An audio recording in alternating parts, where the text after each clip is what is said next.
Welcome. My name is Abigail. It's such a pleasure to meet you.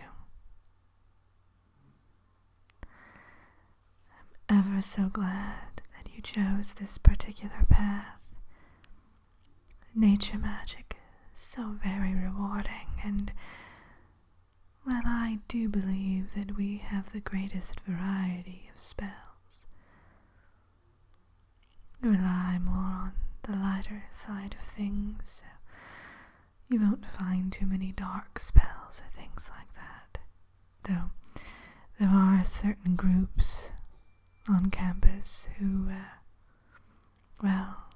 do tend to gravitate more toward that end of the spectrum. But I suppose that's what I'm here for, right? To guide you through. Today, I thought I'd just take you on a nice, relaxing tour of the grounds so that you can get your footing and get to know where everything is. And I'll tell you a bit more about what's in store in the upcoming weeks and months. Alright? Terrific. We'll start out here in the main hall. You'll notice there are portraits, stunning oil paintings adorning the place. And there's mainly portraits of our forebears, people who've advanced nature magic in our past. Notable figures from the temple. Let's see here. Well, that's Gertrude. She's one of my favorites.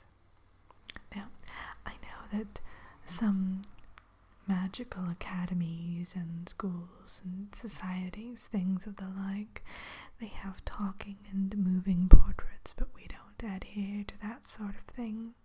In fact, nature magic is very frugal, and we believe that every ounce of energy that you have should be devoted to higher pursuits and not animating silly portraits. There are some beautiful landscapes as well, and all of these particular paintings are actual sites here on the grounds surrounding the temple. Yes, lovely, isn't it? Sometimes in the evenings especially, I just put on a nice light sweater because it can get quite chilly here in the evenings, and I take a stroll of the area. Walk through the gardens, and you must see the gardens. We won't be seeing them on our tour today, but I do recommend you go there soon and just gander around and take a nice soothing meditation, if the mood strikes, of course. Speaking of venturing to places on your own, I have this map here for you, and it's yours to keep, of course. As you see here, this is where the garden area is. It has a lovely fountain as well. This is where we are right now, the main hall. Now, these are animated maps because we find that it's a more practical use of our magic. So, as you notice while we walk, your figure here on the map will follow along. Yeah, we find it helps to not get lost in the shuffle. I'll give that to you. I also have a variety of paperwork to give to you too before our tour is over today, and but you can fill it out at your leisure. It's just medical forms and some personal information for our records. We may be an archaic order here at the temple, but we do try to keep everything up to date. We even have a database now, believe it or not. Though I'm not very good with computers. Anyway, I digress. We'll go down here, down the left hallway here, this corridor. And now, of course, this is the nature magic wing of the temple itself. you can wander anywhere you like, really, but your main sleeping quarters and all of the classrooms and all of the facilities that are available to you are in this wing. If you do venture into another area, a lot of the rooms will not be accessible to you. Also, tomorrow you'll be issued a magic key card, and that key card will grant you access to certain areas that you have clearance for. It essentially works, you just whisper onto the card itself in a little panel area, and it will unlock whatever door you essentially murmur into it. Okay, but I'll tell you all about that tomorrow. Sorry, I just tripped there for a moment. I am so clumsy. Oh, I'm always falling over something. But this corridor here, again, more paintings. You'll notice we nature folk are very creative, so there are quite a few bursts of color here and there. Lots of artwork. People will randomly burst into poetry while you're dining in the cafeteria. Speaking of the cafeteria, that's off here to the left. And yes, it's a rather good size. There are only about 45 of us magical practitioners in this wing, but we like to have a lot of space in certain areas that are more communal, because we do host certain events throughout the year. You'll notice different dances. We have art exhibits in here. We have pop-up museums. It's lovely, yes. In fact, just last week, a bunch of us got together and did a fantastic rendition of Macbeth. Yeah.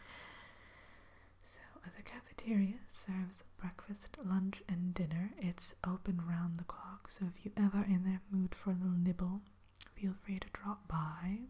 And the menu will be posted on the wall at all times, just so that you can see if there's anything that's to your liking.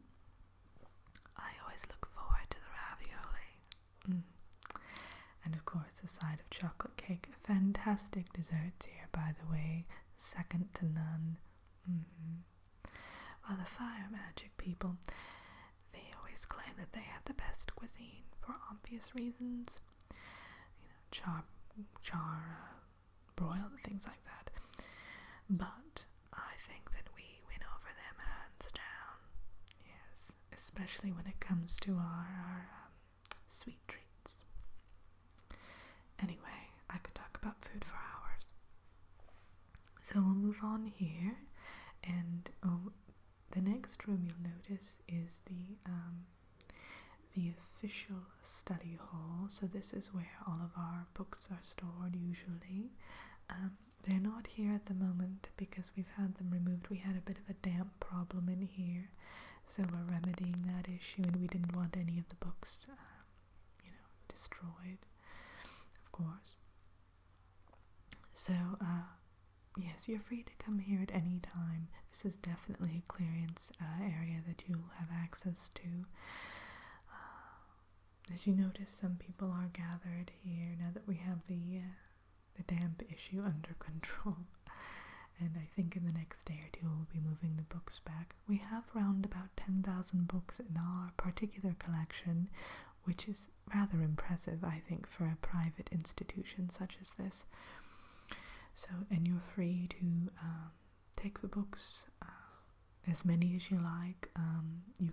There are some reference volumes that you must study here, but others you can take to your room and keep with you for as long as you like. Okay.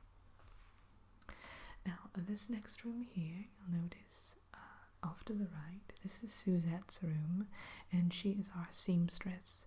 So you will be getting fitted for all of your outfits.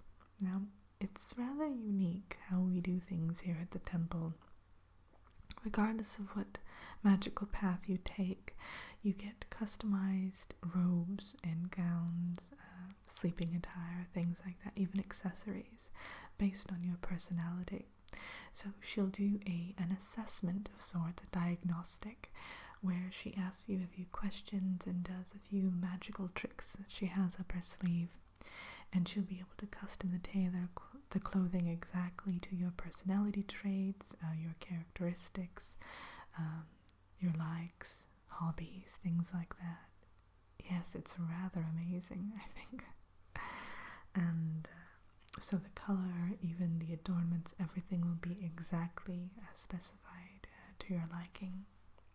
You're typically issued 7 different garments to wear, and we have a laundry service on site. But, of course, magically imbued, yes. But you can also request additional ones if you want a special occasion attire, things like that. Okay. So, the next room here, this is one of the most important rooms. This is our physician. He will actually be doing a bit of a checkup in the next few days here. Just a general, health diagnostic, essentially.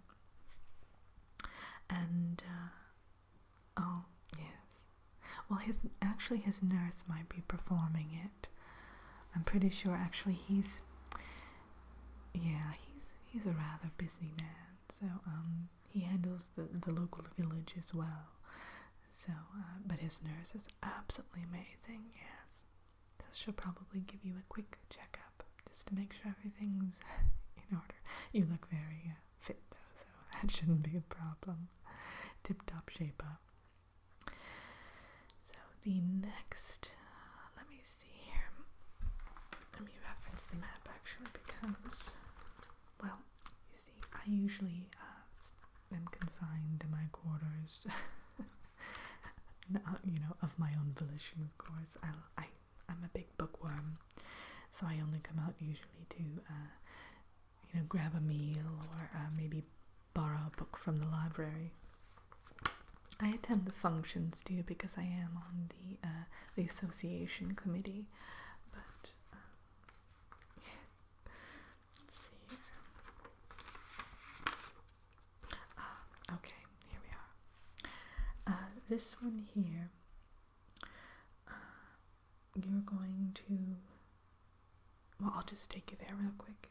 We're just going to walk down this corridor a bit more, and then you'll turn off down another corridor on the right hand side, and your room number is 322, and you have a room all to yourself. We don't ask people to share living quarters with anyone. We feel that you should have your own space to study and sleep and practice your magic, things of that variety. Now, since we are specialty healers, you are going to get a variety of pieces of magical equipment installed in your room in the next week or so. So you'll have a mini laboratory.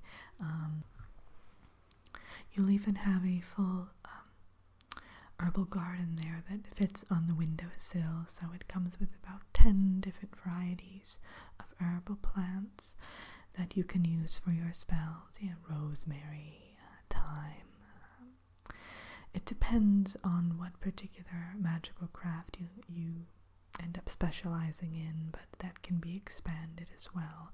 In fact, some of our members here have allotments outside, so they're able to grow a variety of different fruits and vegetables as well as different herbal varieties. Yes, we like to try to give you as much creative and magical freedom as possible while you're here. So you will find that there are very few restrictions.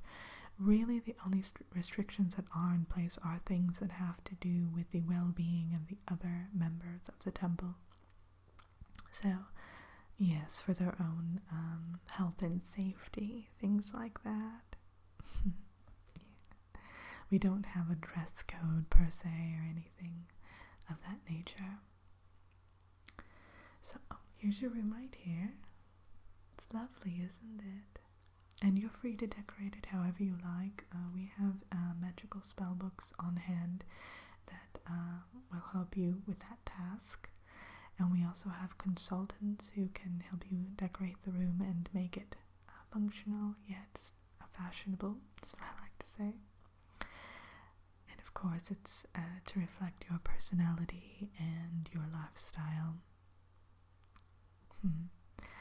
Alright, so the last thing I want to show you, we have a little cabin that it's attached to the main temple itself, but it's only available to our wing, and well, you'll have to see for yourself. The view is simply magnificent. In this particular cabin, you are able to live within it for 1 week out of the year. We essentially take turns, and you're able to have friends and family over in it, or just take the time to practice your magic in a different setting. Yeah, sometimes we do have functions there too on the off weeks when no one has it reserved, and when you get all of your welcome paperwork, it will also tell you the week that you've been assigned. But you're free to switch with anyone if you like. For instance, if you'd like to stay there during your birthday, that you're more than welcome to switch it with somebody if they're willing. Yes. That's what I like to do. I reserve it every year for my birthday, and I actually set up a makeshift clinic for the local villagers. And yeah, well, I think it's a great way to practice, right? Kind of experience is the best teacher. Definitely. Okay, well, we're here at the cabin now, and I want you to see this view. Isn't it terrific? It's quite a vista, I know. Now, you'll notice there's a separate entrance here, so that's why some people do, like myself, hold the clinics, because it's easy to get in and out of for people who may be injured or are sick. And now, speaking of the clinic, we do have an internship program here as well. So you'll notice it's not at the doctor's office. It's another part of the wing. It's a good sized hospital, actually. I feel a teaching hospital. So you'll be able to intern there and do case studies, things like that. Kind of perfect your protocol in terms of magical healing treatments, of course based in nature. So, but that's in your paperwork as well. Okay, well, you know what, I'll kind of let you just hang out here in the cabin for a few moments. Nobody has it booked for this week, so you came on a good time. And just take your time acclimating and enjoy the view for a little while, and then you can go back to your room whenever you're ready, or go grab a bite to eat. Terrific. Okay, now also, I have you already set up with an appointment tomorrow to get your clothing all settled, so yes, exactly, and you have the map, so you won't get lost. Perfect. Well, I look forward to spending a lot of time with